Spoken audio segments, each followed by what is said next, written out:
ഉപരാഷ്ട്രപതി തെരഞ്ഞെടുപ്പിന് മുന്നോടിയായി എംപിമാരോട് വോട്ട് അഭ്യർത്ഥിച്ചുകൊണ്ടുള്ള വീഡിയോ സന്ദേശവുമായി ഇന്ത്യ മുന്നണി സ്ഥാനാർത്ഥി ജസ്റ്റിസ് വി സുദർശൻ റെഡ്ഡി.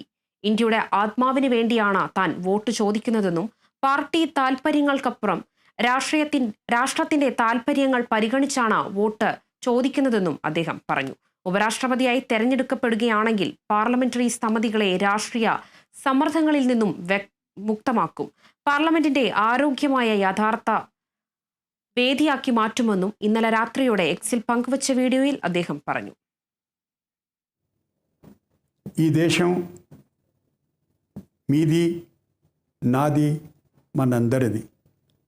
దీని నిర్మాణంలో మనమందరం భాగస్వామ్యులం. ఈ దేశ నిర్మాణం ముందు ప్రగతి రథం వైపు పయనించాలంటే పార్లమెంటరీ వ్యవస్థను, పార్లమెంటరీ ప్రజాస్వామ్యాన్ని, పార్లమెంటరీ సాంప్రదాయాల్ని గౌరవించుకోవాల్సినటువంటి అత్యవసరమైనటువంటి పరిస్థితి.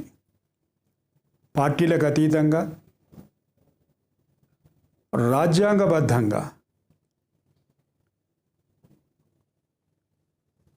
మీరు ఆత్మ ప్రబోధానుసారం ఆలోచించి నిర్ణయించి ఈ దేశ భవిష్యత్తు నిర్మాణంలో పాల్గొనాలని